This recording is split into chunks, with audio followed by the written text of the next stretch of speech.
Hello, everyone, and welcome to Hardcore. This is Celestina on the other side. Hey, yo. And I'm Miko. And today we're going to be talking about relationships. So this is the kind of theme that we decided to go with for today. And we chose one couple that we're going to reveal further down the line. But first we wanted to just touch on the subject relationships in general, because we have seen a lot of human design related talks about relationships, and we feel like there needs to be a little bit more of a clarification on that front. I also feel like every Instagram person right now is using human design as like, find your perfect mate, right? Like astrologically, like how people do that. They're like, oh, Geminis can only be with whatever, Sagittarius is, I don't actually know if that's accurate, but I feel like there's a lot of that happening right now within like human design being used for that. So we just want to wrap some more words around it. And as Miko said, just bring a little bit more clarity to this conversation as well. Yeah, now when you were just saying that, something came into my mind where people are sometimes really not really nice about how Indian parents choose the partner for their son or their daughter. And that is often done by astrology, looking at astrological signs. So it's about what is the caste that they come from, what is the tribe that they come from, what is their background, are they wealthy or not, things like this as well. But they also look at the astrological chart and make a decision for their children regarding that aspect. And I just find it very ironic how the Western world bashes that a lot. Like a lot of times they have bad things to say about it, but now this is where the trend is going. Choosing your partner through the time of birth, date of birth, and place of birth. We obviously believe that this has a big impact on who you are and who you can be. Otherwise, we wouldn't be so deeply interested in human design. But it's not going to tell you your perfect partner if you're finding a person that you deeply resonate with. And then you decide, okay, let's look at the chart. And then you see that there are quite a few challenges within the chart, but it doesn't mean that you have to break up. And it also doesn't mean that if a chart looks perfect, coming together as one, that it's going to work out. It can help you a lot in solving things in a relationship. It can help you a lot in bringing more understanding into a relationship, but it doesn't mean that a relationship will or will not work if you put both of your charts together and you see certain aspects of it. But we're going to break that down a bit more. Some more words around that, though. I feel like, especially if one person or both people are conditioned in their design, right? Looking at your chart isn't going to do shit for you if you're heavily conditioned. Like, that could be a pipe dream, but you got to do the work and you got to put the work in. And just because it looks sexy on paper doesn't mean the reality of it is going to be that way. And we're going to explore. I'm excited about now saying that. I'm excited about the chart that we're going to explore today. And yeah, there's so many, it's multifaceted, right? Like, just because you connect human design wise doesn't mean that the reality of that is going to play out. Relationships are hard work. Marriages still require work. And I think I've heard this probably multiple times, but like, you have to fall in love with your partner every day, right? And like, sometimes, yeah, they're going to piss you off, but how can you recover and how can you continue to communicate through that? So we're not going to give you the communication skills, but we are going to help you understand your chart a little bit better so that you can understand where maybe you need to do the work, where maybe they need to do the work, and how you guys come together. So without further ado.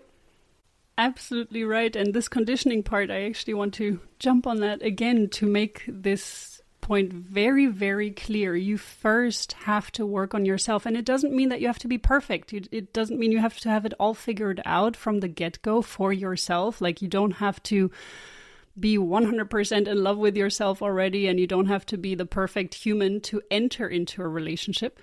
But you need to have the willingness to have this process continued with your partner, this self-discovery process and self-growth process. And so that is why when I do couples readings, for me, it is super important that each person first understands their chart and their potential challenges, their general potential, understanding that and following your personal strategy and authority. We always go back to that because that is the basics, and really following that and becoming more aware of who you are. That is going to help you understand your partner as well. And that is going to help you create a solid foundation for the relationship and just strengthen this bond. Very, very important part. So the thing that we want to talk about regarding relationships is what happens from a human design perspective, but also from an energetic perspective, is that you have two people coming together. You have your chart and your partner has their chart. And then when you put both of these charts together, you basically create a third chart or even a third person, if you want to take it that way. Because the way that I like to see it is that sometimes you will meet a couple, and if you've known them before they were a couple, you will feel that they were slightly different as an individual. But when they become a couple, they turn into this third thing, that third individual, and they kind of take on the flavors of the other person as well. So depending on who you're with, and that's why it's so crucial to choose your partner properly, because you do take on facets of them. And when you look at two charts together in human design, it makes so much sense because you are influenced by the other person energetically as well. And if you're constantly sleeping next to each other and constantly spending time with one another, of course, you're taking in these energies. So this is another reason why it's so important to really understand who you are, what is your energy, because once you are in a relationship, you tend to get confused. You tend to think, okay, that is me as well, because you're taking in their energies. And if you don't have clarity and you have not spent too much time by yourself, so being single is another very important aspect, which you always talk about in human design as well. Sleeping in your own aura, understanding who you are by yourself. Because when you're sleeping by yourself, you're really getting to understand your own personal energies. You are still influenced by the planets, but you get to understand yourself more deeply. Fun little side note. Last night, I wasn't sleeping very well, and David left the bed at like 2 a.m. He's like, I got my 4 hours of sleep. I can't sleep anymore. You're keeping me up. You're energetically keeping me up. And like, he doesn't like throw hippy dippy stuff in my face, but I think he's like actually understanding what it feels like now, which is kind of cool. So he's like, I need to leave the room. I'm like, okay. Left the room for like 2.5 hours, watched YouTube or whatever, came back at like 5:30 in the morning, passed out. And then I couldn't sleep. Riddle me that, Batman. Wow. Why was he feeling like you were keeping him up energetically? Oh, because I was tossing and turning for like 2 hours. So. Oh, okay, I see. Red wine and shitty food, guys. Not great. Well, therefore she had a delicious dinner just now, so. But yeah, exactly. So it's just a really great process to go through, understanding your own energy and understanding your own aura. To me, this is a key aspect, and you don't have to know human design. I'm sure we've mentioned this before. It's not about convincing anyone that you need to know human design, but it is super helpful to understand your own dynamics, and it's a great self-improvement tool, and it also helps a lot in relationships, which you will experience now when we're going through the couple that we're going to be talking about. The other aspect, so as long as you really want to become a better version of yourself, and that can be through meditation, through yoga, through self-reflection, through journaling, through all of these tools, mindfulness, and even just getting your diet in order, figuring out what is right for you, and listening to your intuition, being able to connect with your intuition. that's what it all comes down to. And if you can do that without human design, that's great. If you have had parents that were allowing you to truly be you and to truly just choose the food that you needed to nurture yourself, to nourish yourself, then that is great. However, most of us have not had that because from the get-go, we are being spoon-fed whatever our parents think that is right for us, in whichever way that our parents think that is right for us. So we're most of the time being conditioned from the get-go. So that's also why I really wanted to know the date of birth and the specific time of birth of my niece, who's going to come visit now, and I'm going to meet her for the first time. Very excited about it. But yeah, I really wanted to know her exact time of birth, and I begged my brother to look at the clock as soon as she was born, and he did. So she's really the first human where I'm sure that this is the exact time, and you have no idea how much this is going to support her in how to be fed and how to be raised and how to be invited, because she's a projector. So all of these things. You have like a family full of projectors too. Yeah, my brother's a projector too. I'm a projector too. So yeah, this is going to be a lot of fun to really experiment with it. But back to the point, it's not necessary that you know human design, but it's super, super helpful. All right. I'm excited about this. Should we reveal who the couple is? One more thing before we do. Guys, that was all her, not even me. I was ready. All right. She was ready. What's the one more thing? One more thing is the way that you enter relationships. That is actually the most important part. Really entering into a relationship according to your strategy and your inner authority, that is the crucial point. So if you are a projector, for example, you really need to be invited into the relationship. And then you have to figure out if this is really what you want. Is your intuition happy about this decision? Depending on your inner authority, you need to follow that to then make the decision, okay, this is what I really want in a relationship or in a partner, basically. Or no, this is a nice invitation, but I still don't want to do that. So that is the most crucial part about being in a relationship, apart from the continuously wanting to grow and evolve and communicate with your partner. But how you enter is going to be the main aspect that is going to make or break the relationship. So now I'm not going to stop you any further. You may drum roll and you may reveal the couple that we're going to be talking about. Seconds. Can we backtrack really quick? So you gave a projector example of waiting for the invitation.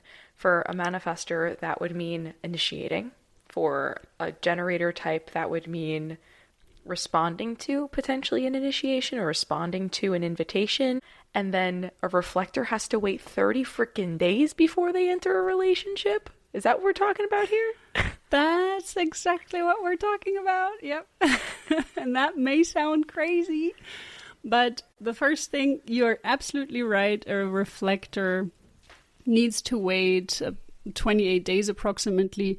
So one full lunar cycle at least before entering into a relationship, because they need to ask themselves the question over and over again whether that partner is for them or not. And they may even need a few more lunar cycles, so it may not be done with just one lunar cycle. The other aspect regarding a generator, for example, if they have an emotional authority, they still need to wait for clarity. So they may respond. They may feel like, for example, they see someone sitting at the bar and their sacral is responding and they say, oh yeah, I really want to go talk to them. Wait a little bit if you have the emotional inner authority. Then you can go up to them and see how clear you feel about this decision still after waiting a few moments, not just jumping into it right away.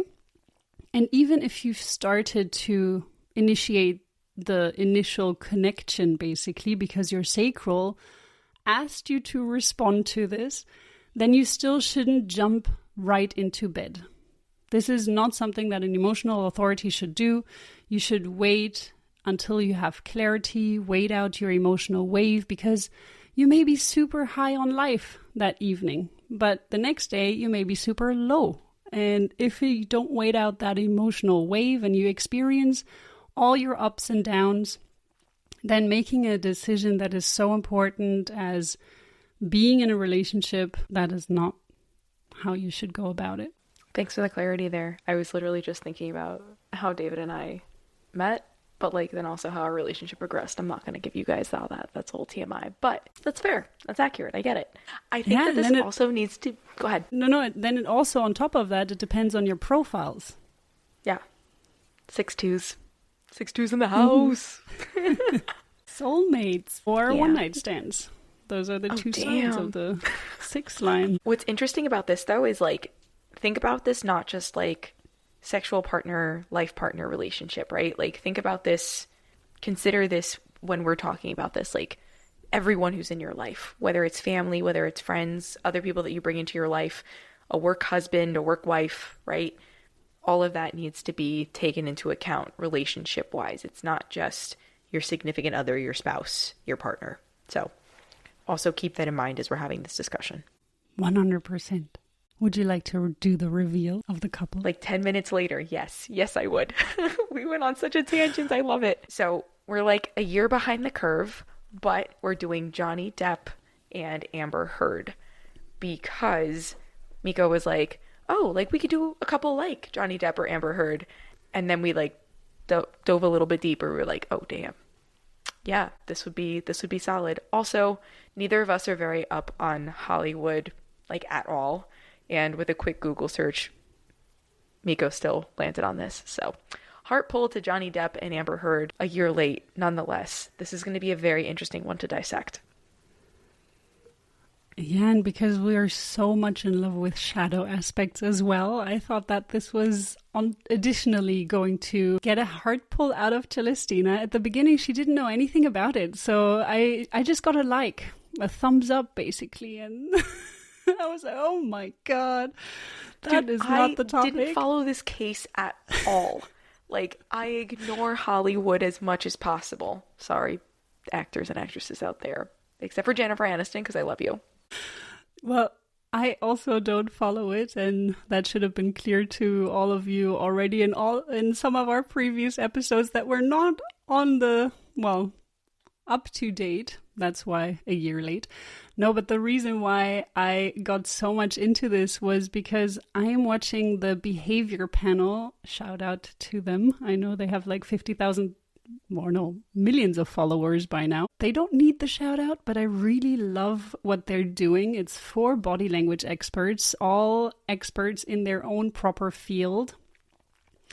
And I'm not going to go into which fields, but you should definitely watch them because it's super fascinating. And one of them is an expert on how to act properly as well. So he teaches actors how to incorporate the proper body language to make their roles more enticing and more accurate. And he also helps world leaders to use the proper body language to get their point across, etc. So very fascinating. That's just one of them, but the other ones are also very interesting. So you should definitely watch that. And they were covering the case, if you're interested in body language, of course. And they were covering the case of Amber Heard and Johnny Depp, and they were dissecting her body language especially as well. His as well, but mainly hers. And they kind of came to the conclusion that she's going to lose relatively early on because they didn't feel like she was being truthful in a lot of aspects. And after watching that, of course, I had to get into the human design aspect of things. And then we could see so many aspects that are just conflicting in their relationship. But I'm going to hand over to you, Celestina, first. I woke up to a text this morning from Miko being like, okay, cool. We're doing this, and I'll do Amber, you do Johnny. I was like, cool. I got that. No worries. And I thought you had looked into his chart already and kind of knew. Maybe you did. Maybe you didn't. Maybe it was subliminal. I don't know. Anyway, he is a 2/4 emotional manifester. So obviously I was like, oh, that's why she gave me Johnny. I get it. But apparently it was not. Nonetheless, he's a 2/4 emotional manifester. And I thought this chart was one, very interesting because of his incarnation cross, which I'll get into in just a little bit. But first, as I always do, I split the chart apart because it's literally my absolute favorite thing to do. To kind of just gain insights into what people feel they have access to versus things that they may not feel that they have access to. So we are looking at his design side, and from a design perspective, he is a reflector. And from a personality side, drum roll please, he's an ego manifester. And I thought that was really cool. So we can put the charts back together. But I just thought that was interesting because it gives you just different insights into what people have access to. From the way he speaks, I watched a little bit of the trial too because I had to get into it. I had to. But I feel like from the way he speaks, he's very mellow and well-spoken, not too emotional, which I thought was very interesting as well. He's pretty one-noted, but in the sense of getting across what needs to come across, which I thought was just interesting in the way he presented himself. Because if you think of him as an actor, he's very flamboyant, very out there, chooses the most wild and crazy characters. So to see him in this juxtaposed, oh yes, 2 weeks in a row, love that word, juxtaposed in this trial, I just thought that was very interesting, seeing a different side from what we typically see on screen. So just a little bit of insights there. And perhaps, Miko, I'd love your take on this as well. How much of it do you think is not having a direct emotional connection to the throat, which is why he was maybe able to keep a little bit more of his cool, and also having a split definition? Because if you guys are watching on the YouTubes, you can see that his emotional center is connected to his root, so maybe a bit more grounded in that, like in the emotion piece of it, whereas his ego, his throat, and his G center are connected, and that's where the split is. So perhaps we were seeing a bit more of a grounded conversation because he doesn't have that direct access to his throat from his emotions. Thoughts on that? Yeah, I agree with you. He doesn't have the connection either. So the gates that you're looking for or that he's looking for to bridge his split is the 37, the 12, or the 35. So all three channels would bridge his split. He does have the gate 22, so that is the one that is connecting normally to the gate 12, which is all about the way that you speak, and it's also the gate of grace, the gate 22, and that is in his sun. So in his design sun aspect. So that is a big part of how he shows up, of how he shares himself, and that's also how he shines his light in his unconscious side or physical appearance. So the way that he dresses, we all know that it's very extravagant, something like that. So it's very out there, and still he exudes this charm and this class in his crazy dress style. So I think this is a big part of why he's also able to express himself so eloquently. He has quite a few throat activations, and in his personality Mercury is the PR manager. So it's the 8th gate in the first line. And that to me also speaks about how you communicate, how you sell yourself. He also has the first gate. So he has this channel of expressing his direction in life and his identity. And it's a very, very powerful gate of how to promote yourself.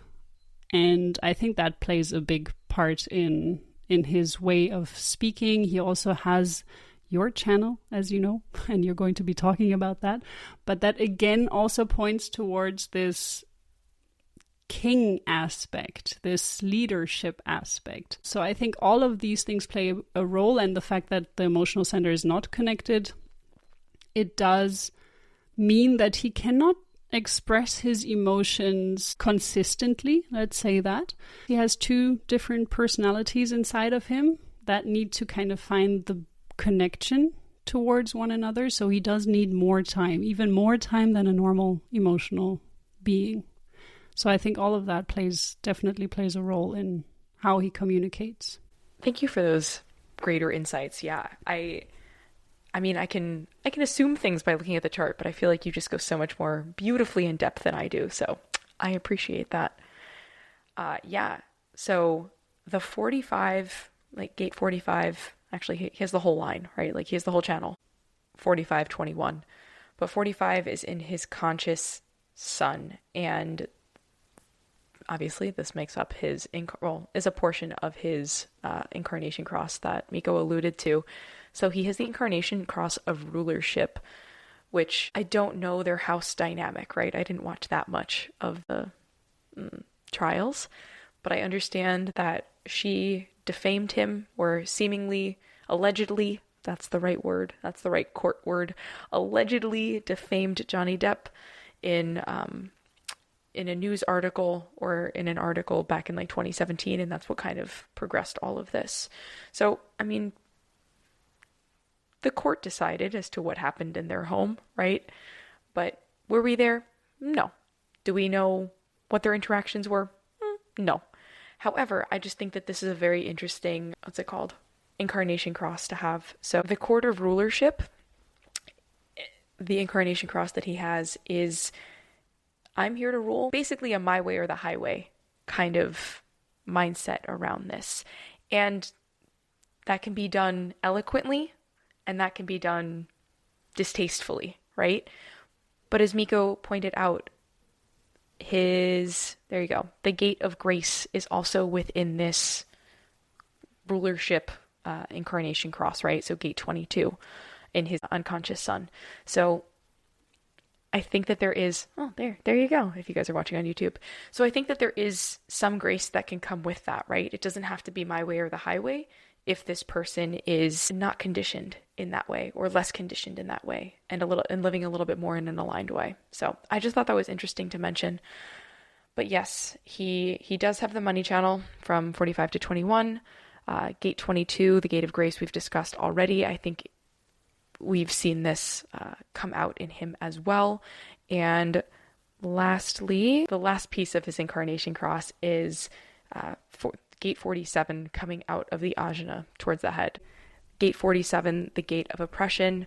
I don't know much about this, so Miko, if you want to touch on this a little bit, that'd be fantastic. Thank you very much. Well, that was already quite a deep dive into the incarnation cross. The gate 47 is in his unconscious earth, as Celestina already mentioned, and that is in the ajna pointing towards the head, which is, in his case, completely open. What can happen with the gate 47 is that you really focus on questions that you don't need to answer within the relationship, and you're really trying to find solutions, and you're going to go over and over and over and over it again to try to figure it out and try to solve it. This is in the in the abstract circuitry, sorry. So on the left side, 6447 is abstract circuitry, and on the other side, 63-4 is in the logical circuitry. So the abstract circuitry is a lot about looking into the past and trying to figure out what has gone wrong in the past, how can we fix it in the future. However, he doesn't have consistent access to it because it is in an undefined ajna center. So this may come in bursts. Sometimes he feels this more intensely, other times he feels it less, depending on who's around him, who's defining his ajna, and whether the planets are currently defining it or not. Thank you. Love You're this. welcome. Love this. Love this relationship. Not saying? Yeah, me too. Was it? Well, we also entered into it correctly. We did. Wait, did we? You invited me. Oh, see? There you go. On Instagram. Probably Instagram. Probably. That's how we started because we met in like hardcore a clubhouse chat. Oh yeah, that way around. Wild, guys. Wild. Okay. The other thing that I think is very interesting that I want to point out, and that you can perhaps talk about on Amber's side is his open spleen. His intuition is, okay, coming from someone with an open spleen, is for others. So it's very interesting that his is open, and we'll see momentarily what's going on in Amber's world, and what they create together with this. But guys, just keep that in mind, that when someone with an open spleen is potentially with someone with a defined spleen, it can feel vastly differently, and it can almost become addictive for them to feel in this way and kind of become attached to a person in that way. So keep that on the back burner. Just alluding, perhaps. Maybe it's a red herring. I don't know. Just throwing that out there. But I did want to mention that. And then lastly, a lot of his circuitry inherently is tribal, and it's also in the knowing circuitry. So I just thought that was interesting, again, coming from a fellow tribal person, that about 70% of his gates were in that space and 40% of his channels were in that space. So really doing things for his people, and that really harks on the rulership piece of it, right? Like, if you have the right people in your world, if you are surrounded by the people that you love, know, trust, and it's more than just love, right? It's know, trust, it's really having that connection to, you will do anything for your tribe to support them, to make sure that they have what they need. And I resonate with this because of the 45-21, right? And this is something that he has consistent access to in his chart. Actually, it's the only thing he has consistent access to in his chart, right? So he wants to make sure the people around him have what they need, and feel supported. So homeboy Johnny, I can resonate with that. Okay, the 8 and 1 too. Sorry, my bad. I knew you were about to say that. I just saw your eyeballs go there. But it resonates. So that's all I'm trying to say. Make sure your people have what they need. It's a tribal thing. Anyway, that was Johnny Depp's chart. If you want to add anything else, Miko, please feel free. Well, you've covered a lot, and I think you did a really good job. And of course, we can always go deeper and deeper and deeper into things. As you know, this is an endless rabbit hole you can fall into. And we're also always researching until the very last minute. At least that's how I feel, because there's just so much. And when you don't have a clear focus on what exactly it is you want to cover, you can go into you can get lost. And I think the only other thing that I would mention, just because I've heard about this when I was focusing on the trial, was that he was someone that took in Amber and even her friends. So he covered the rent for them, or he even gave them a place to stay, as far as I know, and also his friends. So whenever someone is in need, he would take them in and support them really hands-on like that. He's someone that needs that and that wants that for his tribe, and he wants, as soon as he considers you his tribe, he will support you. So this was something that happened also in Amber's case and her friends. Apart from that, yes, we're now going to be jumping into Amber's chart to understand the dynamics. And as we can see in Johnny Depp's chart, it is an entirely open spleen. It does have 2 gates pointing towards the spleen. 3 gates, actually. The 26th gate coming from the ego, the 54th gate coming from the root, and the 38th gate coming from the root. And we will see why those are important, especially one of them, because Amber has the full channel of judgment. Let me just zoom out again. The full channel of judgment 1858, and she also has the channel of struggle, which is 2838. The other really interesting thing about Amber's chart is that she has a 360 formatting channel. So the 3 channels going up from the root to the sacral are formatting energies. And when you have that defined in your chart, we've mentioned this before, but that is a very, very powerful energy which will give a flavor to your entire chart. The 360 is known for an individual circuitry. So it's in the individual circuitry, and it has a very individual energy to it. So this is something that can change very fast. You may have made a decision, but within split seconds it can change, or maybe you're even prolonging the decision, but once you've made the decision, things can change very quickly. So this is the 360 channel, 360 degrees. You can also remember it that way. I know that a change is usually 180 degrees, but you know what I mean. So things can just change very, very quickly. She is a sacral generator, and she's a single definition. So that means she should feel pretty complete in herself, and also she has everything consciously defined. So you can see that the 5027 has a conscious channel, and all the channels from the spleen to the root are also consciously defined. The only one that is just half conscious and half unconscious is the 360 channel, and everything else in her chart is undefined. And the interesting aspect we're going to be also looking at is that her G center is completely open. And that probably created quite a challenge when the relationship with Johnny Depp ended. We're going to look at that when we're looking at the relationship.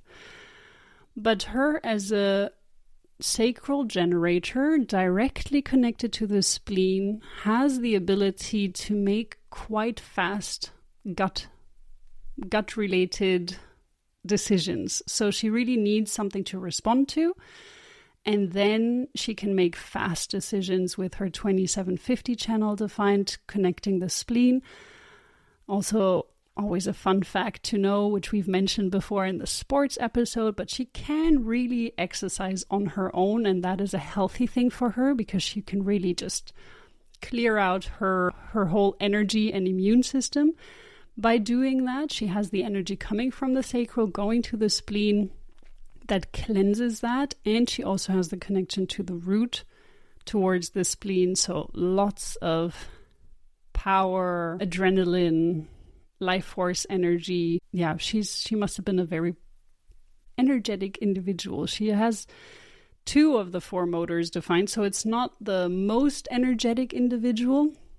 But also one thing to consider here, which I forgot to mention, is that we don't have her exact time of birth. So this is something that we've chosen because most other individuals that talk about Amber Heard go by this time, or at least by this connection in her human design chart. It may look different it does look different depending on which time you add. Celestina had used a different time when she was looking into that, so it was very different for her.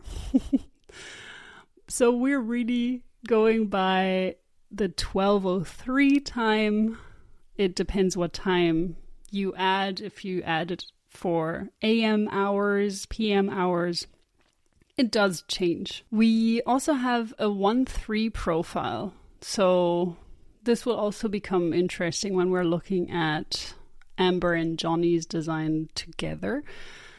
And in this case, she has the 1 personality and the 3rd line in her physical body. And that also includes the physical brain. So the mind and personality is on the conscious side. The brain, the physical aspect of the brain and the physical body is connected to the unconscious side. So that's why we always talk about how you digest food and how the environment influences your physical body and how your mind functions, because that's how you feed your brain. The 1-3 profile is in her personality, digging deep into things. And this is if this time is correct and if this profile is correct. So let's be clear about that. And the 3rd line is about making and breaking bonds. So you will also see that come up a lot in the relationship theme with Johnny Depp.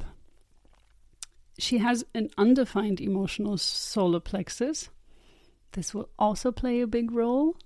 And undefined ego, open G center, undefined throat, undefined ajna, and undefined head. She also has the right angle cross of the unexpected. So as you can see, the whole trial, the whole energy with the Johnny Depp relationship was probably very unexpected to most. She has 3 energies. So she does have the collective circuitry, she has the individual circuitry, and she has the tribal circuitry. So she can understand all of these aspects, and all of these aspects are important to her. The tribe, the collective, the individual. The individual is going to the 360 channel, is the one that she probably could relate to Johnny Depp very strongly with, because he also has the 1/8 channel, so those are both very individual energies. One thing that I did find interesting regarding the undefined G center is that she claimed that she had to change a lot for Johnny Depp, so that she felt like he was very possessive and very dominant, and that he didn't feel comfortable about her taking on roles that were sexual in nature, or even kissing scenes and things like that. So she also started to dress differently when she was with Johnny Depp. However, I actually believe that this is connected to her G center, because she was just adapting to who he was, because he has this defined G center. He's pretty clear on who he is, and she just adapted to his way of being, his way of dressing. And that's what these undefined or open G centers are known for, to be a chameleon, to adjust, adapt. And that is not a bad thing. It's just how they are. And often they are being pointed at and being like, why can't you just be a certain way? Why do you always have to change? But it's actually the right thing for them. They will not be the same person, or they will not dress the same, they will not behave the same throughout their whole life. There are going to be different phases, unexpected changes sometimes. But yeah, this is a little bit about Amber Heard. Would you like to add something? No, that was beautiful. I am really excited to have the conversation of them together, though, because I feel like, oh, see, there you go, guys. If you're watching on YouTube, you already know. Those are fireworks, by the way. Yes, here we see them together, and now a lot of it is going to make sense. So would you like to start the conversation about their togetherness? Well, where to start? Where to start? Well, as Miko pointed out earlier in this episode, right, they really do form an entirely new energetic entity when they are together. They are significantly more defined in their charts when they are together. And that can feel, like we just said, very different for someone with an undefined G center, as well as for someone with an undefined spleen, or rather open G center and open spleen. So together, those are both defined, which, backtracking, makes an entirely new energetic body. What I think is really important to note here is that even though they do have all of this new energy that they've created together, there are 4 channels of compromise within their chart, meaning that one person has the full channel and the other person only has a gate coming out of that channel, right? So the person who only has the gate doesn't understand necessarily that full channel, or in some instances may not be able to communicate or feel fully what the other person is feeling, which can create compromise, which can create conflict, however you want to phrase that. So with 4 channels in the channels of compromise, it can be extremely challenging for those humans, those 2 people, to connect, and not just connect, right? Because obviously they had been in a relationship prior to being only married for 23 months for 4 or 5 years, like prior to that, right? So they had a relationship, but there were definitely some areas that created conflict within their chart. In particular, the channel of struggle coming out of the spleen to the root, right? Yes, amazing. The channel of mutation, the 360, as we discussed earlier, the channel of inspiration, the 1-8, coming from the throat to the G center, and then the channel of synthesis from the emotional center to the root. I would love for you to dig into all of these and kind of just explore maybe a little bit more about channels of compromise in general, and maybe a way to approach it healthfully in comparison to how it was approached here. Well, thank you. Yes, regarding... So first, let's look at when you're putting two charts together. And within that, you can create either compromise channels, you can have companion channels, you can have dominance channels, and you can have electromagnetic channels. So we're going to now focus on the compromise channels, but I just wanted you to understand, the listener, that there are 4 different types of connections that you can have within a relationship. And as Celestina mentioned at the beginning, it's not necessarily a romantic relationship, it is all kinds of relationships. So the compromise channels are the most toughest ones to handle within a relationship most of the time. So of course, if you're conditioned heavily, then electromagnetic channels can also be a really, really, really tough one, because electromagnetic is either about love or hate. So it is very intense. It is very difficult. Also polar opposites. I mean, some just argue that love and hate is not the opposite, which I agree with, but let's just go with it right now. But it has this effect that electromagnetic can either be something that you really love about the person, or it just frustrates the hell out of you. In compromise channels, it is a bit similar. So you have something that can be a very big pain within the relationship. And once you understand this, that this is a channel where there is a compromise and who needs to compromise within this channel, it is so, so, so helpful within a relationship. So let's take a closer look at the channel of struggle. In this case, we can see that Amber Heard is highly defined in the channel of struggle. So she has the 28 in her personality Earth. She has it in her unconscious South Node, in her conscious Mars, and she has it in her Pluto, both conscious and unconscious. So she's highly defined in this channel, while Johnny Depp only has a 38.5 in his personality Moon.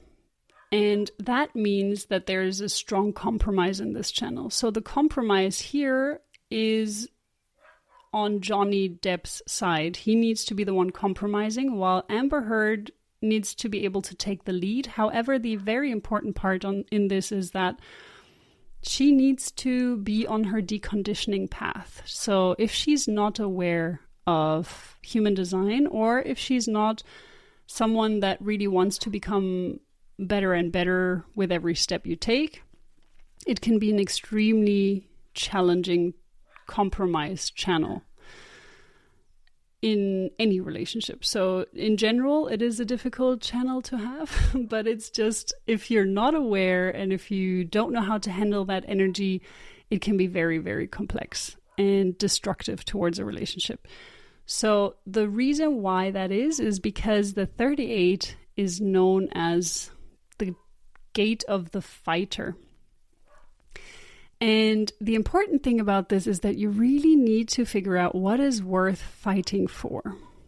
And in this case, if she was in a healthy expression of her design, then she could take the lead and she could decide within the relationship, for the relationship, what is worth struggling for, what is worth fighting for. However, if she's not, this is very harmful. Because then they're going to fight about the smallest things, and they're going to argue and just get stuck in small, unnecessary arguments, which is apparently what happened. And on top of that, of course, we can talk about Johnny Depp's drug addiction, which is just fueling that even more. And I don't know what her deal is with drugs, but if one of you is in this drug circuitry, it's also difficult to really find who you truly are. And that also comes out in their individual channels, because there's a lot of melancholy in this relationship as well. With the 8-1 channel and the 360 channel, and also with this channel of struggle. It's an individual energy. And the 360 channel, I really want to hone in on that one, because that, as I said, is a formatting energy. And this 360 channel, if you are in an unhealthy expression, you tear yourself down and you tear everyone around you down as well. It is really, really destructive. And if it is in a high energy, of course, you can also lift up other people. But as you can see, this dynamic was very detrimental for both of them as a couple. It was just a destructive force. And that was probably also one of the reasons why Johnny Depp always tried to distance himself. So this is something that you would hear over and over again during the trial, that he was the one that was trying to distance himself, take space, move away from her, just to get out of that 360 energy, because it was pulling him down over and over again. And I'm not saying anyone is at fault here. I'm just speaking on what I can see energetically in the chart, what happened, what may have happened, the walking away, taking space. This is what he described he was doing and trying to do over and over again, while she kept poking and prodding and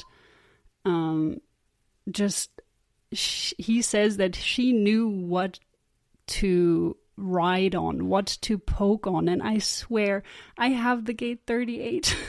So I have been doing that as well, especially when I was a teenager. I would just know where to poke and where the wound was and where to put salt on, and then rub it really intensely. So it was really, it's a bad gate to not live in a healthy expression with, because you're really going to just fight and argue about the stupidest things, and you can't let go and you keep going. And with her defined spleen, this is what happened. It's very, very known for abusive relationships where one has an undefined spleen and the other one has a defined spleen. And yeah, I would like Celestina to speak on that actually a little bit more regarding the defined and undefined spleen.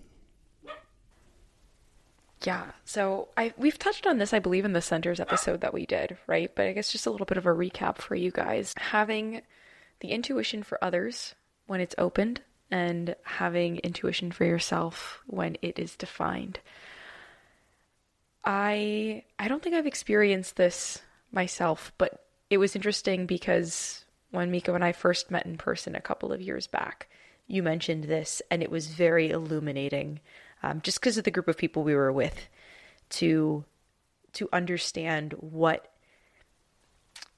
it can feel like, the addictive qualities it can feel like for someone with an open spleen to be with someone who has a defined spleen. It could feel savior-like. It could feel like you're just stuck in that relationship, right?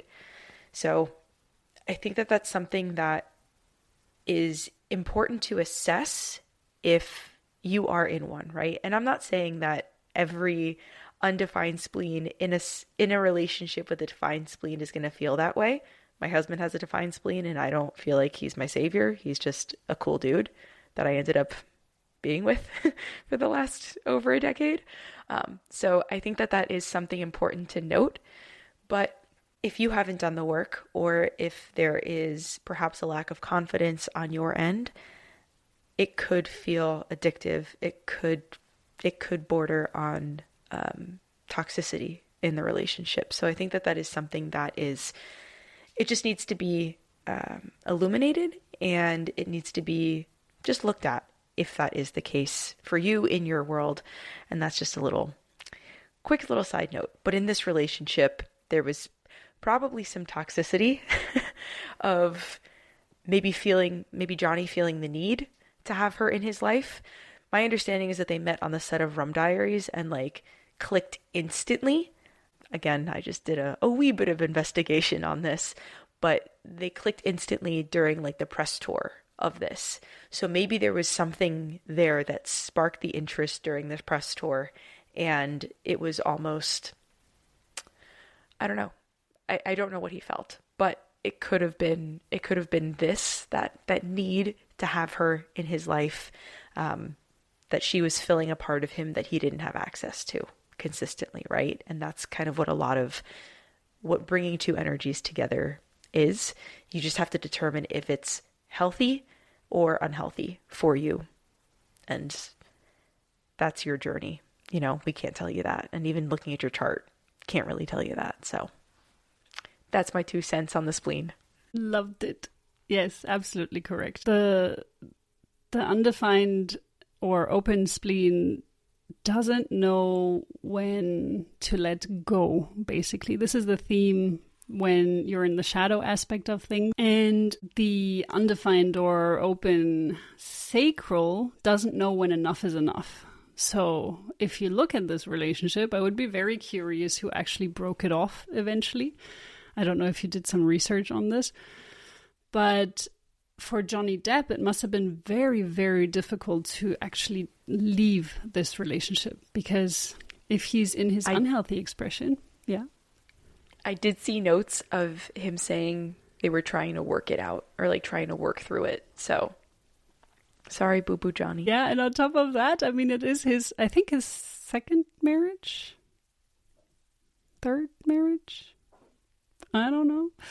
But yeah, of course, you're going to want to make it work. And additionally, you have this pressure from within you of, if in his unhealthy expression, not knowing when enough is enough, and not being able to let go of things that are not healthy for you. This can be very big themes in undefined/open, spleen/sacral.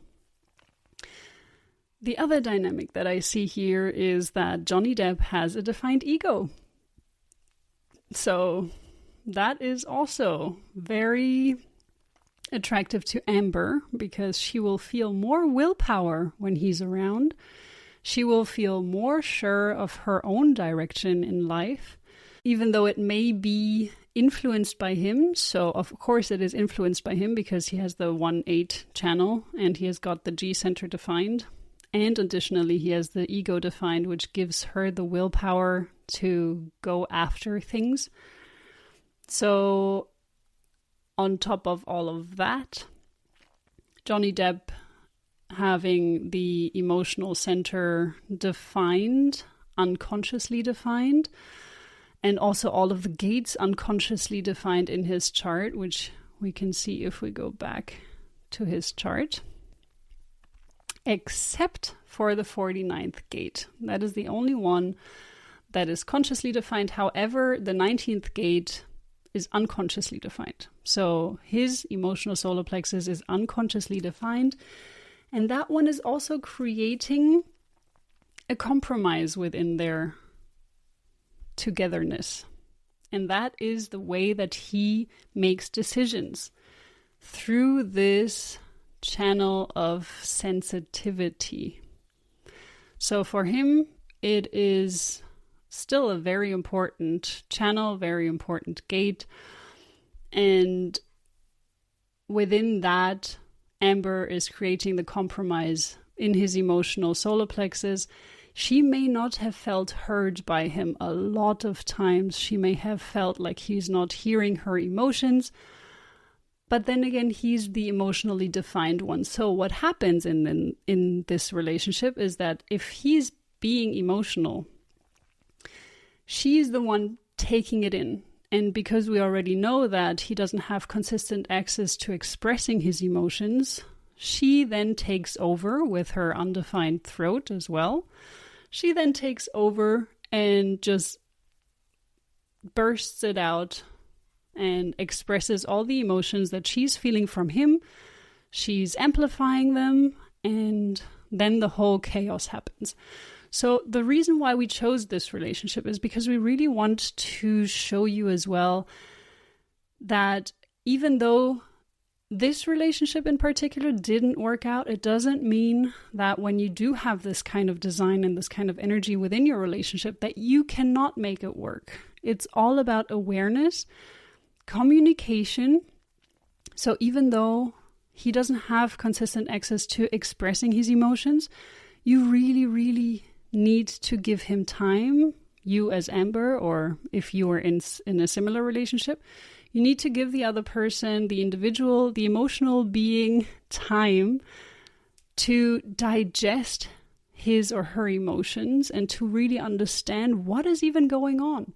Because when they don't have access to expressing their emotions, they need more time to just sort out what it is they're feeling and how to communicate it. And if you don't have the patience for that, then this relationship is not going to work out. But you really need to, if you want to make it work, you need to also sit with yourself, understand why you don't have the patience within yourself to provide that space for the other individual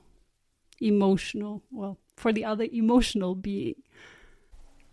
While we're on the topic of compromise really quick, I have an example of a compromise that can be a positive in a relationship if you are aware of it. So, to use my husband and I as an example, since I'm with him 99.99999% of the time, the only compromise channel that he and I have is the 2343, so that connects the ajna and the throat. It is an individual channel. The verbiage connected with that channel is not my favorite. It is the I know statement. And I've brought that up many a time here, but my husband has the full channel, so I'm the compromise in this. And I've learned over the last decade, he used to always say, like, Celestina, like, flush out your thoughts, or like, give me the backstory on this, or I need more information. And because I would just like start saying something and like not give any background on it. But since, I feel like it's been a training process, right? It has been a compromise on my end. But the more he said that, the more I stop myself mid-sentence and then give the background on it and then restart my story. And over the last decade, I've gotten a lot better at doing that. But it takes, one, the person to express that, like what they're feeling. And I feel like in this instance, it probably was easier for him to express it because it is directly connected from the throat rather than some of these other channels that don't have a direct throat connection. But also, he was able to tell me what he needed, right? He needed more backstory to whatever I was kvetching about. So this is a positive.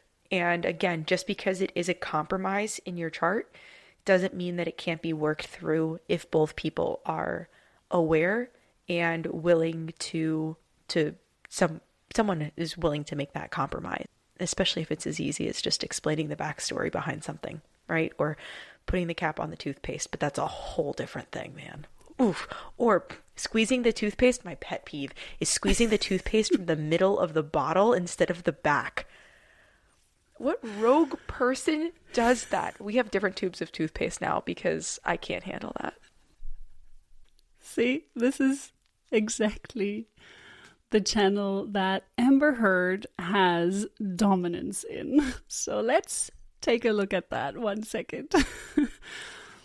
We looked at the compromise channel, at least some of them, and let's take a look at a dominance channel on the other hand. So a dominance channel is when one person has the full channel and there is no other gate that the other person has, or the other person also doesn't have the full channel. So in this case, we have the channel of Judgment 1858, which is this kind of channel regarding the toothpaste. Let's take it as an example. So if Johnny Depp is someone that squeezes that toothpaste in the middle and that gets on Amber's nerves, what she can do, as Celestina just mentioned, is to get two separate toothpastes.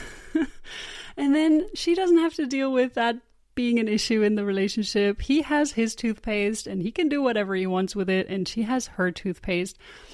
And in this case, this channel is in the collective circuitry. So it's really about finding solutions for the collective. And in this case, the collective would be the relationship. So it's two people coming together. It's a very, very, very tiny collective, if you can even call it a collective. But still, it is someone that needs to find solutions for the bigger picture. It is not about finding solutions for yourself as an individual. It is about finding solutions for others, or also you included. In this case, if she is in a healthy expression, she can do that. She is there within this relationship, for example, to come to for solutions and not being nitpicky about it. So in her unhealthy expression, she could be someone that they share the same toothpaste and she will get on his case about it over and over and over again, and there will not be a solution. However, if she's in her healthy expression, she can do it like Celestina and just get two toothpastes and solve the problem. So we're saying that 2 tubes of toothpaste could have helped their marriage significantly. Yeah. It's that easy, guys. That could have been the solution. That was a joke, by the way, guys. That was a joke. Oh, of course. Yeah.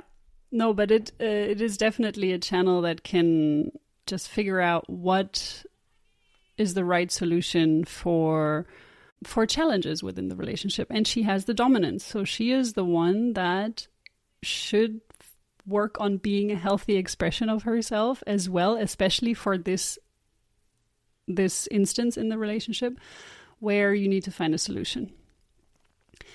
We don't have any friendship channels or companionship channels, and we don't have any electromagnetic channels within this relationship.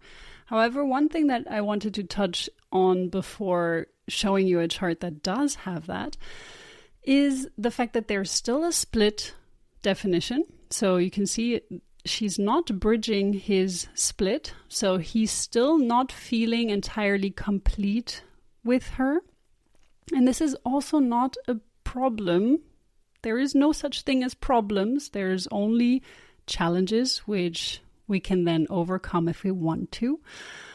But it is a challenge that you need to be aware of. And other people, you can meet with other people, you can meet up with friends. And I have a feeling that that's what they did a lot. They weren't just sitting on top of each other all the time. They were having people around in the house as well. And they could have bridged that split. So there are some times in relationships where you kind of still need the energies of other people, and they have this kind of relationship. Another part about a relationship is looking at how many centers are defined and how many centers are undefined. And in this case, that creates a 7-2 relationship theme. And Celestina is going to elaborate on that a little bit, as we have the head undefined and the ajna undefined, and everything else is defined within their chart. Definitely.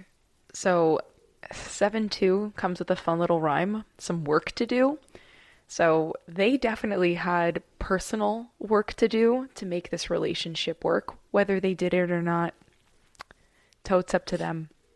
But this kind of relationship inherently needs more space, regardless of what is undefined in the relationships. But to understand each other a little bit better, you're going to need some more time apart so that you can have time in your own energy to be able to recognize your own energy and then come back into it with kind of this renewed and refreshed sense. But with an open head and an open ajna, yes, you're taking in different ideas from different places, but you're also processing things vastly differently. So there could have been more compromise, more learning to do in that regard that maybe they didn't do together.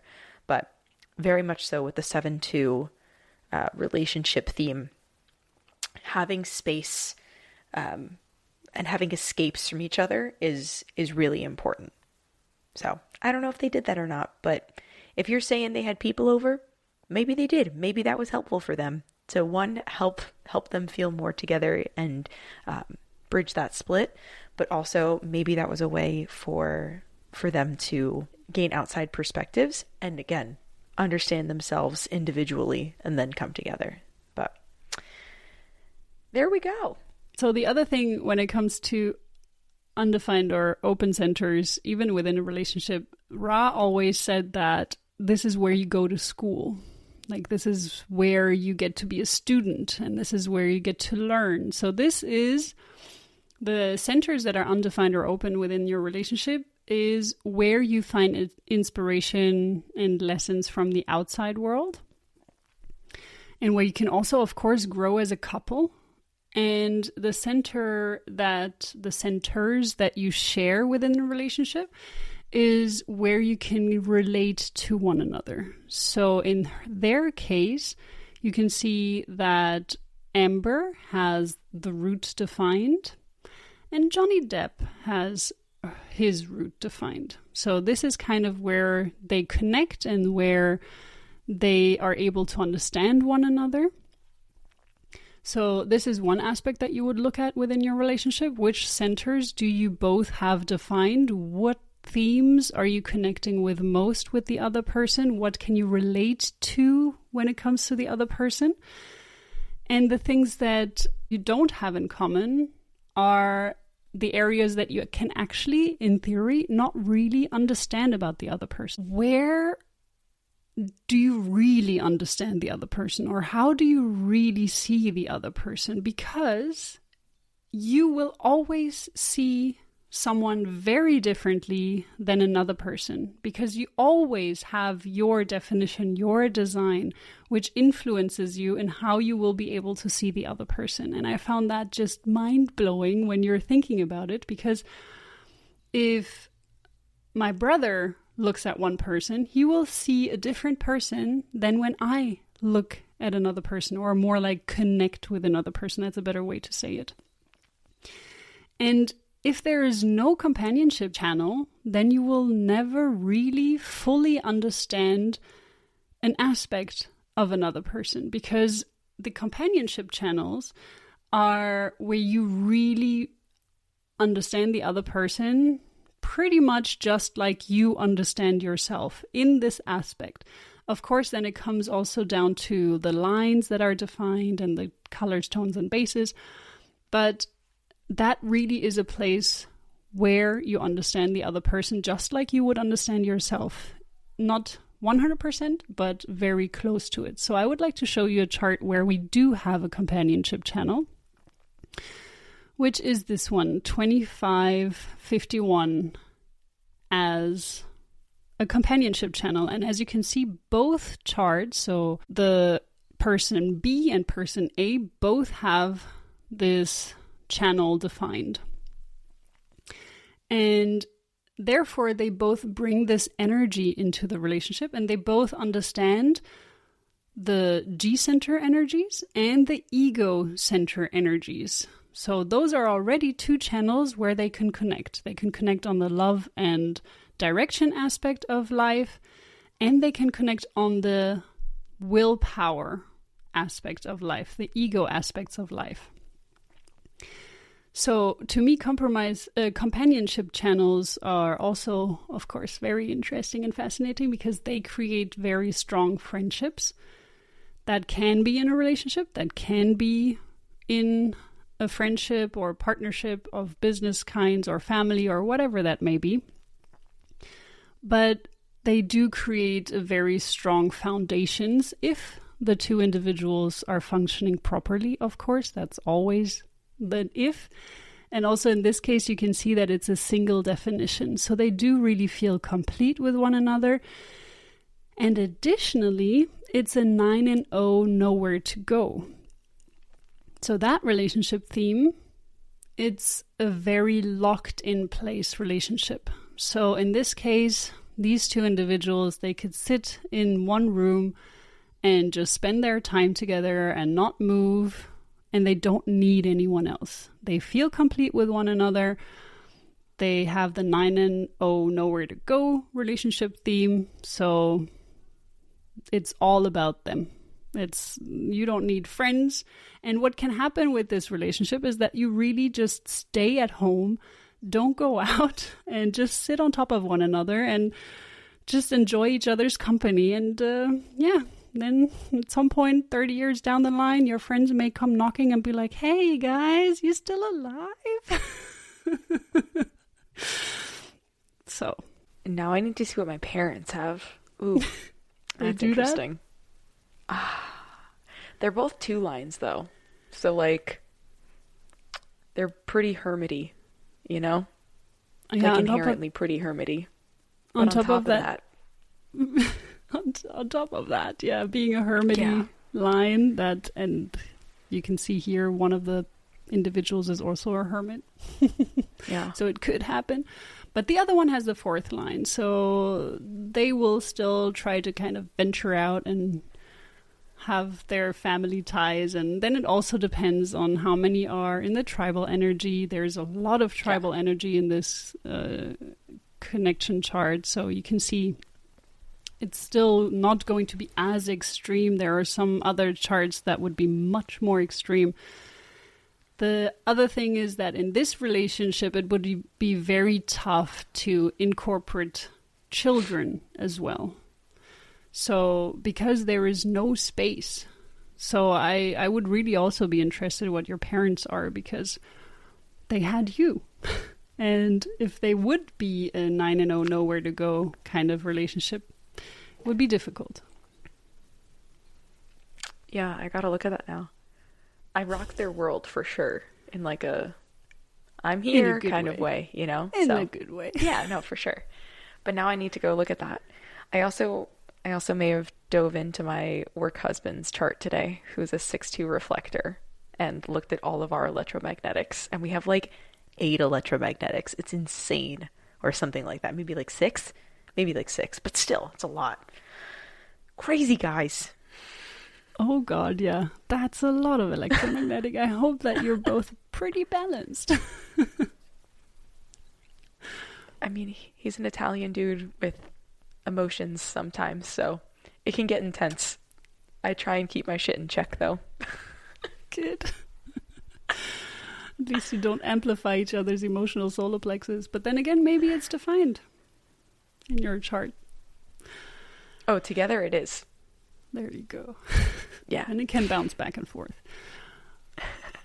Okay, so in this case, we can also see quite a lot of electromagnetic connections. And as we have mentioned, the electromagnetic connections are places where you feel an immense attraction, immense connection.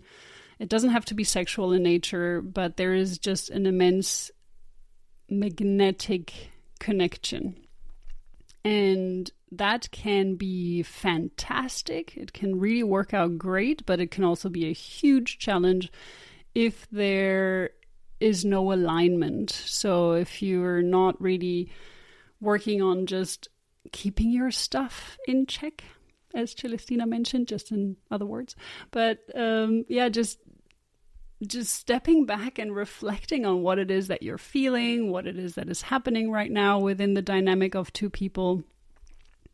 And also being accepting of who the other person is. I think this is a huge part in relationships, and that's where human design has helped me so much to really understand, okay, that's them and this is me, and when we come together, this is the dynamic that we're creating, but I accept it and I'm okay with it, and learning to love both the potential and both the shadow aspects of things. That is, to me, it's really key. And even learning to fall in love with those shadows in some way. Like, not just theirs, but also your own shadows. Being like, okay, yeah, that's my shadow. And it's not about resting on it and being like, okay, that's how I am. I'm not going to change anything about it. No, it's about, that's my shadow. And I know I'm not perfect right now, but I'm working on just improving and at least learning to recognize it. That's like the key. So just being aware when it's coming out, when it's trying to come out, rearing its head. I think that's kind of what relationships are about. In a nutshell. In an hour and 30-minute nutshell. Yeah. You know. I think this is super insightful. I would love to know what you guys think about, I guess, breaking down different aspects of a relationship through this lens of a relationship that maybe didn't work out so well. And perhaps we can do the opposite sometime as well and go through a chart of people who have been married for an extended period of time and maybe do have a bunch of compromise channels, but have more successfully navigated those compromise channels, or maybe have connections in different ways. So I just think it's really cool to be able to assess, especially a situation post facto, right? Like a year later, and see what possibly went well and what possibly went awry, just by looking at their charts. So pretty dope. Totally agree. Yes, I would love to do a couple that has been together for a prolonged amount of time and where, at least from the outside, it's looking like it's working. But we will never know for sure. I mean, even with Amber Heard and Johnny Depp, we can just go on what we've seen here. We don't have Amber Heard's exact time, but I think, yeah, it's always super interesting. And if you want to do this with your own charts, it's extremely complex to go into relationship analysis, extremely, because the channels, as you can see, they kind of take on yet another life. So it's always good to have an expert looking at it, but it's still going to get you some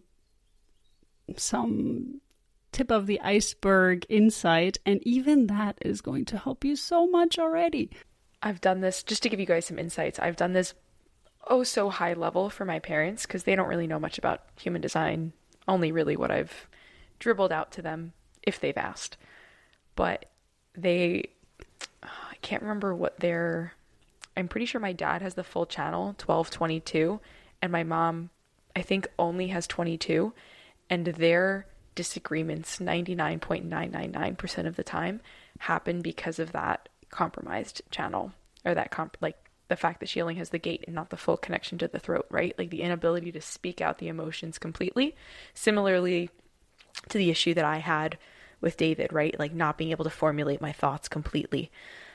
But the way that it comes out for them is anger and frustration, because they're both MGs who are not understanding what needs to be said and how it needs to be said. And I think just knowing that, because I've informed, hey yo, manifestor over here, I've informed them of this channel and the compromise that they could be experiencing. And I think my mom has had greater understanding that she may not be able to express her emotions all the time, and now to some extent at least waits out an emotional wave before like speaking, right? Like allows herself to just kind of compose herself a little bit more rather than just verbal diarrheaing, for lack of a better term. But I think, again, just even tip of the iceberg knowledge of some of those compromise spaces in your chart with someone that you have a personal relationship with can be so insightful in how you best can communicate with them. And that's really what all this breaks down to, is just communication. It's like free therapy, kind of, when you understand yourself. So true. And you also mentioned another really important point.